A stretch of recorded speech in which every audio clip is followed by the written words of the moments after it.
Hey you guys, it's Catherine Joy. Welcome back to another Next Level Lifestyle video.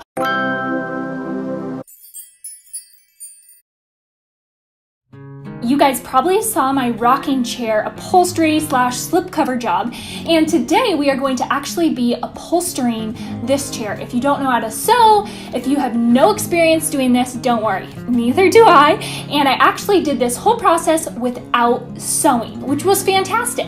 I'm not an expert, and so I decided to just start with an old sheet and go ahead and make pattern pieces out of the sheet because I didn't know the beginnings of figuring out how much fabric I need. So I just made these pieces for how I figured I would put it on the chair, cut them out, and then ended up going to Joann's and telling the lady at the register what size pieces I need, and she helped me do the math.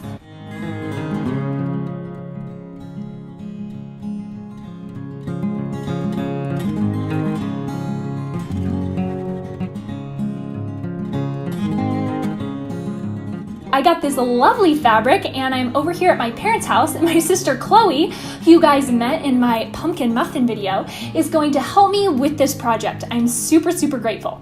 So I'm just gonna go ahead and start laying out this fabric here and cutting out the seat piece. To me, this seemed like the most straightforward piece, so I decided to stick with that first. The lady who's wandering around with her head cut off is my mom. She's adorable and she had 11 kids. She does not look like she had 11 kids, but she's like my biggest fan and she loves watching me do projects. So you guys might notice that here I am just stuffing the fabric in the corners of the chair for the seat piece and the back piece. So depending on what kind of chair you have, this may or may not work, but I actually sat in this chair a lot and the fabric stays super close to the chair and super secure. So for me, I was able to do this. Most upholstery jobs actually go ahead and tear off the old fabric before putting on the new fabric, but for me, that was just way too intense. I didn't want a project that was going to take me weeks to finish and that I might mess up on. I wanted something that was cheap, easy, and quick to do. So that's why I decided to just go ahead by tucking in this fabric. I might have used a fabric glue or something like that if it was a little baggier, but this worked perfectly fine for this chair.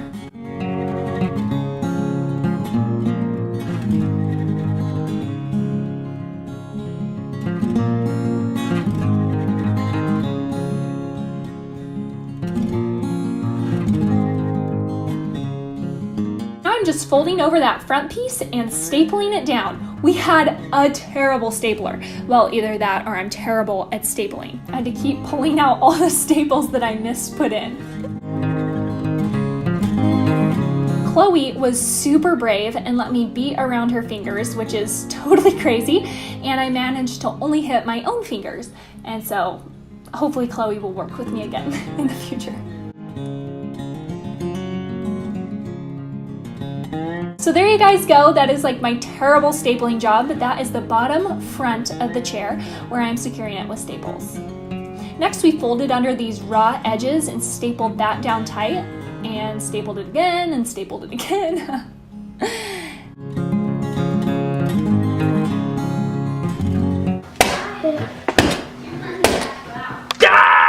That was behind the scenes with the sound on. Me getting frustrated at that staple gun. I don't actually know what you would call these, but they're just some darts or some gathers. Pleats, I think that's what you call them.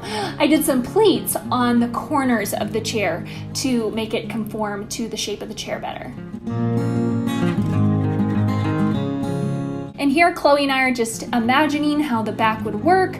Again, I'm kind of winging this. I have no experience in this whatsoever, so do this at your own risk, okay? If you're gonna copy what I'm doing, it worked for me, you might have to do something different and make it work for you. My goal was to just get different fabric on this chair because this chair is really stained. I didn't take good before pictures of it, but it's like nasty stained. However, it's actually a really expensive chair that was given to Elisha and I by my parents when they moved, and so I did want to keep it. Here I'm just cutting off the fabric to make it easier to slide in the corners of the chair, and then I am stapling the back a little bit here.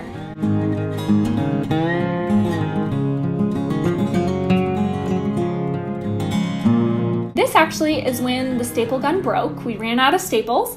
And so here, Chloe and I are eyeing up the chair, seeing how we like it, and imagining whether we want puffy sidearms, whether we want tight sidearms, or how we're going to actually go about that process, because the arms were really intimidating. Another day, another shot. Here I am back at home trying to figure out how I'm going to do this. I ended up getting a much better staple gun, and I decided to secure all 4 edges of the side panels with staples. So here I am stapling under the arm to start.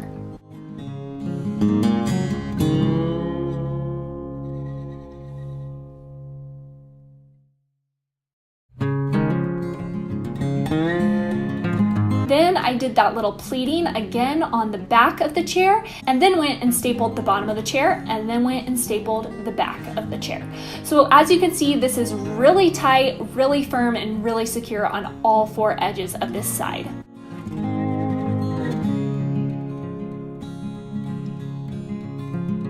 After I cut off the excess fabric, this is how it looks. And Leon's playing with his toothbrush.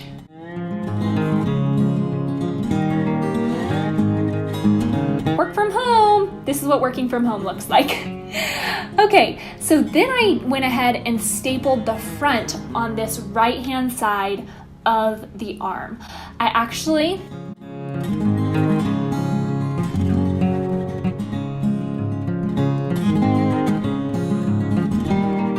I tried to staple the left-hand side of the arm too, but there wasn't anything to staple into, and so my staples just kept coming out, which was actually really frustrating. So I was gonna have to come up with a different solution on this. Again, every chair is different. This worked for this chair, but it might not work for your chair. I got some fabric glue and just glued down the top of the fabric so that it would stay in place. I didn't find this tacky spray, honestly, that tacky, but it did the job for basically basting the fabric in place. Cool thing about this fabric, it was originally $150, and I used so many coupons to get it down to $66. So I'm super stoked about that.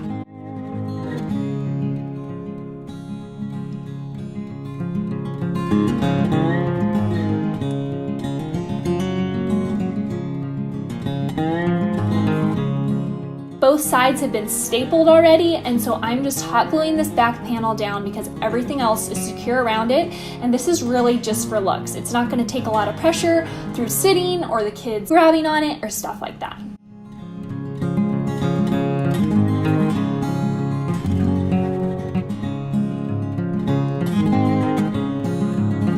I'm going to go ahead and cut off the excess fabric and do a little bit of pleating up here.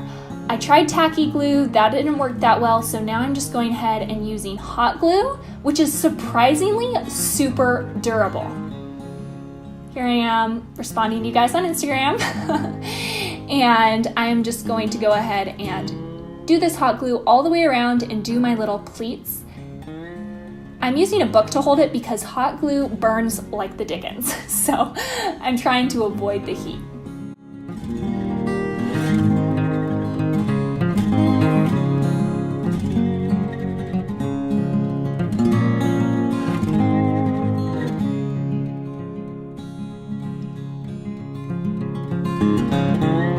Here's how it looks before I put the front piece on. It's actually really, really secure.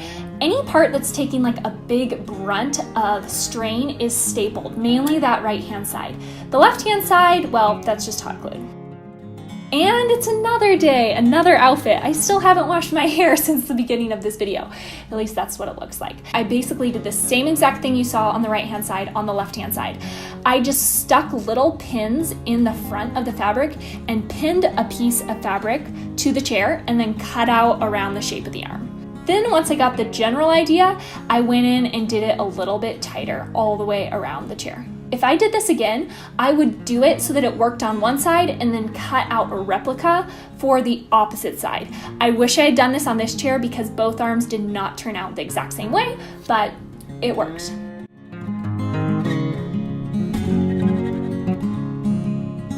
Then I just took that tacky spray, sprayed it on the back of this fabric and stuck it up here so that I made sure it fit. And then I hot glued around the fabric, securing it even tighter. This hot glue setup may look really janky, you guys, but it works like really, really good. I actually was going to use my sewing machine and do a little bit more legitimate upholstery on the sleeves by sewing the front panel to the sleeve panel, but my sewing machine bit the dust, so I wasn't able to do that.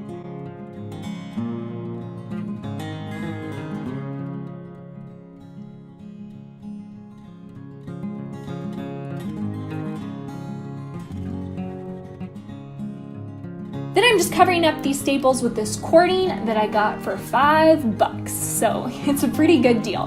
This whole entire chair ended up being $70 to complete, and it is, like I said, a really incredibly nice chair. So it's way cheaper for me to put new fabric on it than to go out and buy a whole new chair. And I do have 2 little kids. I'm assuming that by the time my upholstery job falls apart, the fabric will already be soiled and looking for a replacement anyways. Like I just mentioned, I do have 2 little kids, and so I did want somewhat of a slipcover because the day after I finished this chair, Leon was sitting in it with his grubby little feet, and I was like, no, get off my chair, and I don't want to be telling him that all the time. So I decided to sew this piece of fabric. I just hemmed the edges, and I got my machine to work for about one side of this. The rest of it I hot glued because my machine was acting up. And then I just hot glued a V of that cording in the front.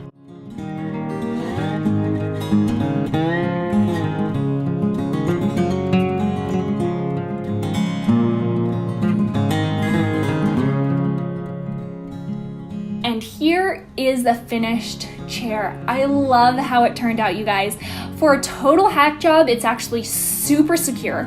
I don't have any problems with Leon jumping all over it because I know it's going to stay in place. It looks really beautiful, and it just brings this pop of color and floral and beauty into our living room. I'm so happy with the lines of it, and I'm so grateful you guys followed me along for this journey. It was a true next level lifestyle project, and I am in love.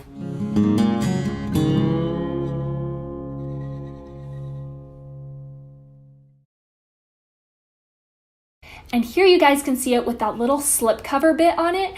This I can pop out really easy and throw in the wash. So I'm super happy with the slip cover part that just sits on top of the chair. It's super secure, and I can throw it in the wash when it gets gross and dirty.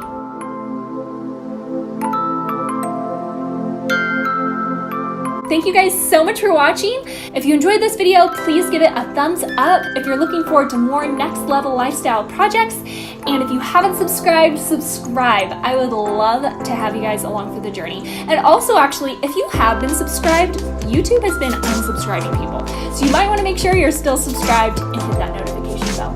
I hope you guys have an awesome week, and I will see you soon. Bye.